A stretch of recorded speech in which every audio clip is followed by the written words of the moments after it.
morning, good afternoon, good evening. Many of you out there saw the video of Professor Lafmo Maduku being attacked by thugs, or rather a video of him showing the results of him having been attacked by thugs. A few days later, he followed that video with yet another. In this one here, he is condemning the ZANU-PF thugs and the ZANU-PF regime itself.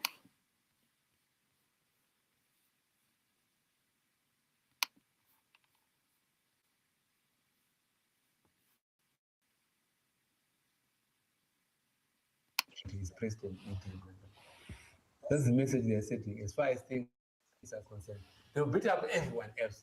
So it's how dangerous they are. Don't think that any people who are in ZANU-PF at the top level are immune to this thing. I've been watching, unfortunately, you are now prompting me to say, I've been watching and following Themba Mliswa's rantings against the vice president on Twitter.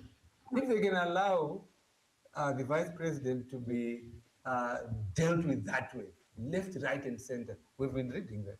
I mean, who is allowing that to happen? And so it's not just Maduku there who is beaten up. I have no doubt that if anyone else were to stand directly in their way, they will do the same thing. So it's a worry, very much of a worry. I think that is my answer to you. If I can be beaten up, anyone can be beaten up, but that doesn't mean that I am a top person in the country. But I'm just an ordinary citizen who is leading a political party. And what I was doing exactly my job, to chair a meeting of an organ of my party, which is discussing how to advance the cause of that party. That is what was happening on Does it even mean that the chairs of this country are also should they also come their way within against the constitutional amendments? That's so critical thing. Yes, that's what I've said that. I've said that. It's the only person who is immune is the president. That is as long as he's occupying that position. But if just simply leaves it, he's not immune. With the kind of culture you are saying, anyone can end up being beaten up. So yes, I mean, they're not just me saying it, but they also know it themselves that they run the risk of the machinery that is put in place is a very dangerous one that this party has been up with. You also remember last time when President Mnangagwa's vice president was demoted, he left the country in ways which are public. He ran away. He was like demoted on day one. The second day we were hearing that I don't know how he crossed the border. He must have gone through our province in Manicaland and so on. Then he preferred us to other places. That's how he was able to leave the country. He ended up in Mozambique, and then we heard that he was now in South Africa. We all know this. Why was he running away? He was running away from a system that they've put in place, which is dangerous. It can consume its own people. And this is what we want to change. We want to change such a system. It's a very dangerous one, if I may put it that way. You have interjected. But you had asked the other questions that you had. We don't have to listen to the end of it. But to be quite honest, he is right. But he's also missed the point that he thinks that if you are the president, you're somehow immune. That's wrong. Robert Gabriel Mugabe was president, and on the 15th of November 2017, he was rudely awakened with a gun pointing at his temple. The military coup demonstrated that not even the president is immune to ZANU-PF thuggery. We have a political system here where the thugs are forever fighting among themselves. And if anyone in the opposition is considered a threat they get also the same treatment. So the only honest truth he's saying here is that no one in Zimbabwe is safe. Benjamin, welcome to the program. Good day to you and good day to our viewers. I must agree with you to say, the political environment in Zimbabwe is very toxic. And it is only by getting rid of that toxicity can we have meaningful change in the country. I mean, I look at the past 25 years, now 26, where we had now an opposition, a main opposition that had come through, the ranks and in MDC, and they had promised to change this political system, to change the toxicity in our political environment. And then when you look down these past 26 years, you will realize nothing has actually been cleaned. There's nothing that has been rid of. Instead, they have adapted or coexisted with the toxicity. In short, they have accepted that this is what is normal in a Zimbabwean political environment. Hence, we are at a situation where even how flawed an election process is, we have learned to accept it as normal. Where outsiders, for example, observers that come through to observe our elections, will red flag almost everything we are doing and call it illegal, and it does not even measure up to international standards. We accept that as our standard.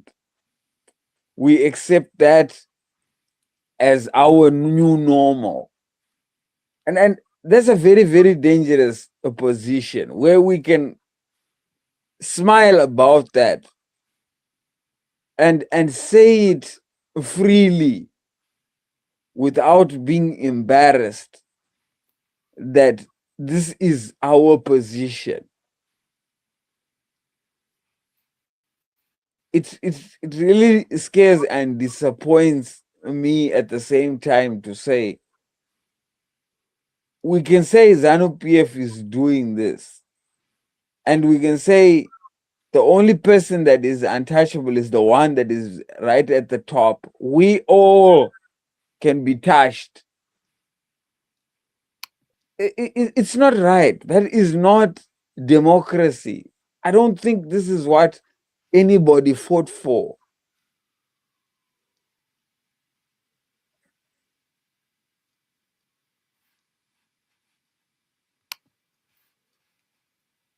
Yeah.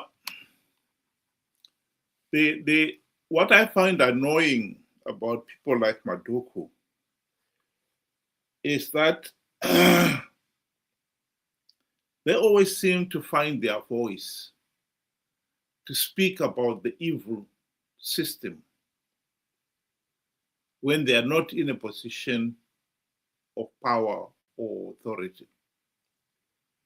And when they are, they say nothing. People must remember that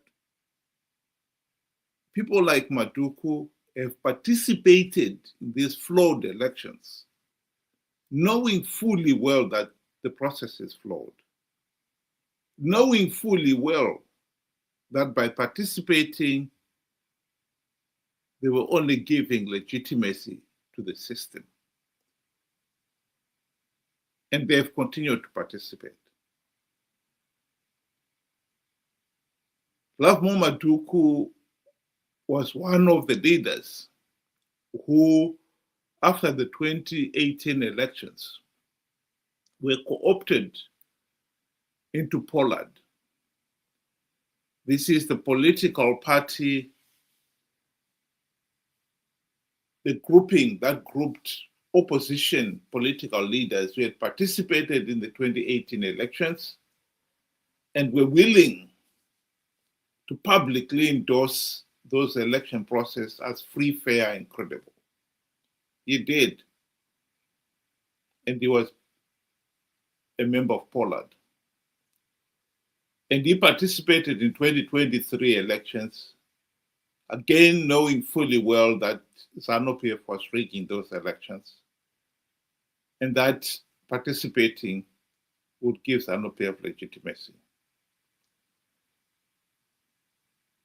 Now he is the one who is saying this system is terrible, it will consume everybody, because he has found himself on the receiving end of the system. Not knowing that at one point, he not only worked with the system, but he helped to give it legitimacy by participating in flawed elections. I think this is one of the things that I personally find so disappointing about our Zimbabwean leaders and ordinary Zimbabweans. I think the worst part of this whole thing is that Zimbabweans themselves have been very, very slow to understand what is happening here. I mean, let's go back to the period where we had that, presidential runoff in 2008, where a lot of people were beaten, a lot of people were tortured, some even died. And then we had the GNU, where ZANU-PF and MDC came together to form a unity government. Now, the number one task for that unity government was to implement reforms to get rid of the toxicity that Maduku is speaking about today. When MDC went into that agreement, they knew very well that ZANU-PF were brutes and they were thugs and they would kill. They knew nothing had changed. But when they became government, they felt they were protected. They became part and parcel of a system. They became part and parcel of that environment. We are untouchable. The great disappointment is that not even one reform was implemented. They learned to coexist together. They became one, laughed, ate, chat, everything together. In fact, when SADC came knocking at the door to remind the MDC, to remind Tsvangirai, you need to implement reforms, Tsvangirai ran away and went and told Mugabe that SADC was worrying him. And millions of Zimbabwe right now sing so much praise for Tsvangirai as if he did anything. And the question is, show me what he did. Because right now, we are even worse than what we were before. So the answer is, he did absolutely nothing. Yes, it may not sit well with millions there because they loved the guy. But the truth is, he did not do what he was meant to do. The MDC was a failure. The Triple C is a failure. Maduku is a failure because they did not do what they were meant to do. And their number one purpose was to cleanse the environment. You cannot harvest good fish from a sewage pond. Participating in rigged elections will never bring forth good leaders. In the absence of democracy, you can never have good leaders. But hence they have continued to participate in rigged elections. And he brought up a very good point. They were willing to take up seats and to take up polled positions of an illegal election, a violation to the Constitution. And these are not my words. These are observer mission statements and reports that brought this up. All of them. Zimbabweans have been very, very slow to learn that whoever just stands up and tells us what we want to hear and acts as if they are on our behalf, we have clapped hands. Today, Maduku has become a liberation hero. Everybody supports him. Yesterday, it was Geza because Geza told you what you wanted to hear. The day before that day was Chamisa standing in front lying. And the cycle keeps going on and on and on. We're in serious trouble with it. Must be emphasized here that it is not only the opposition who have this knack for condemning the system when they are no longer in a position of power or authority. ZANU-PF thugs themselves have become masters of that. Here is VP Chwenga speaking on the values of the liberation struggle. Zimbabwe's Vice President Constantino Chiwenga has sent a strong message to some individuals in that country who are calling for the extension of President Emmerson Mnangagwa's tenure until after 2028. Some in the country have endorsed Mnangagwa to continue to lead Zimbabwe. ZANU-PF Member of Parliament and former Deputy Minister of Information and Energy Mutodi is leading the motion to amend the Constitution and remove presidential term limits. Now, this move to amend the Constitution is likely to face huge resistance from within ZANU-PF and opposition circles. We fought for a total Zimbabwe, fought for all its wealth, the minerals, the flora, the fauna, its cultures, its heritage, its identities, its beliefs. Indeed, we fought for its rise as a soaring great nation.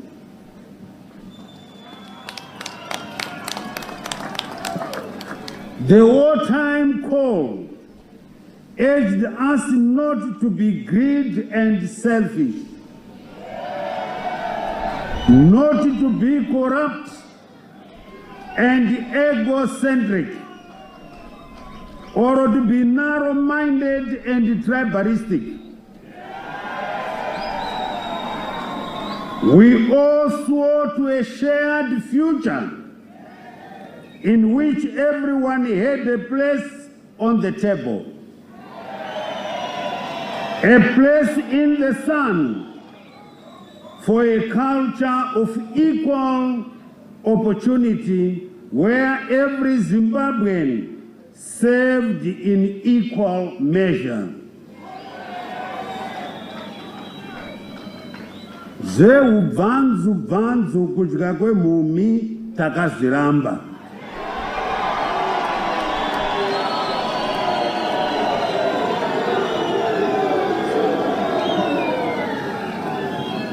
When our president says, leaving no one and no place behind, he is reminding us of this wartime covenant.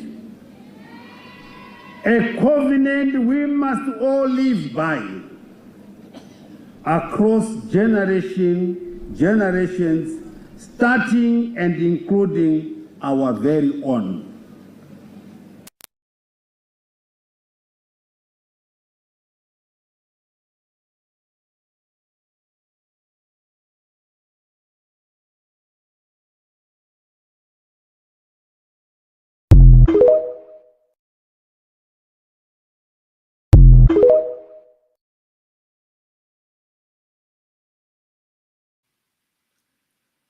This is laughable, of course, because Constantine Chiwenga is just another ZANU-PF thug. Earlier on, we talked about Aula Momaduk was saying, you're only safe if you're president.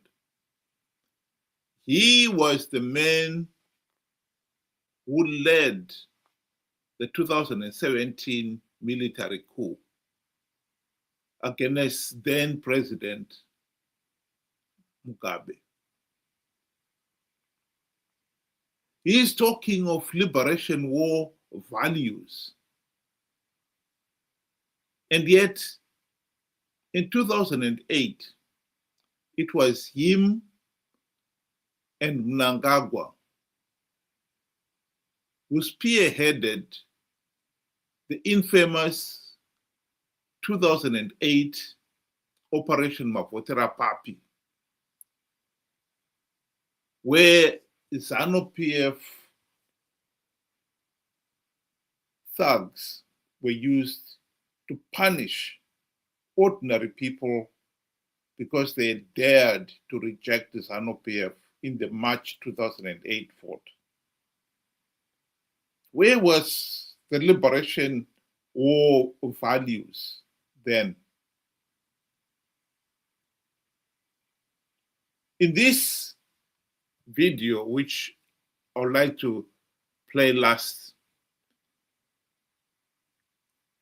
he is saying what he really believes.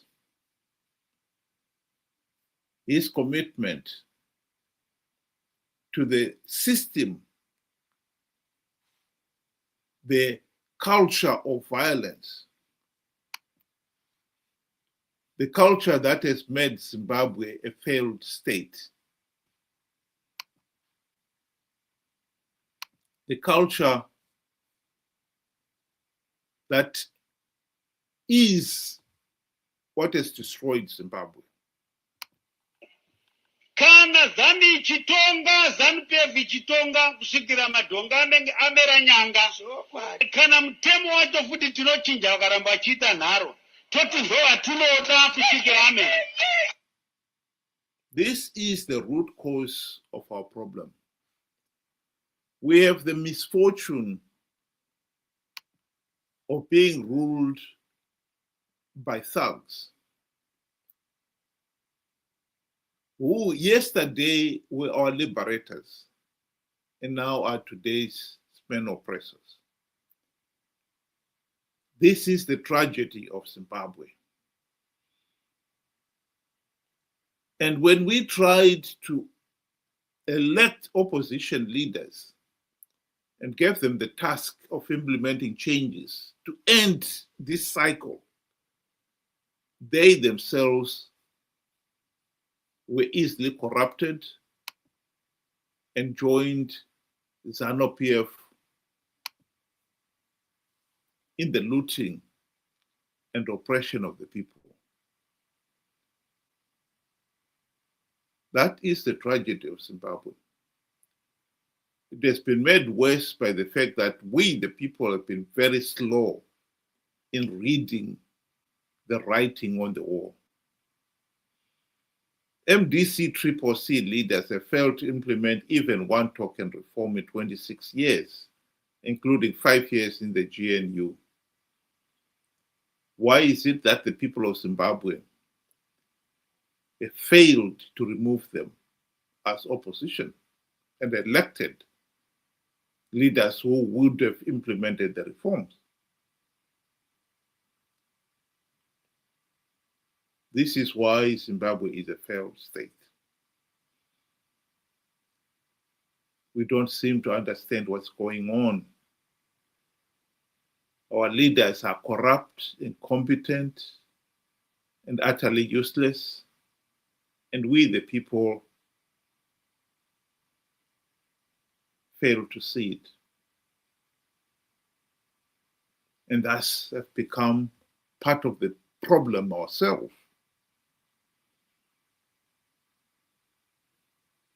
That is the tragedy of Zimbabwe.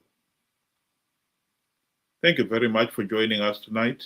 And if you are free to join us, we will invite you to join us during the week, 6 o'clock UK time, 8 o'clock Zimbabwean time. And over the weekends, same times, and this time we'll be inviting you to join us and make your own views heard. If Zimbabwe is going to change, we have got to change. Change has got to start with us. We have to be clear what is wrong and what to do about it. Thank you very much. Have a good evening.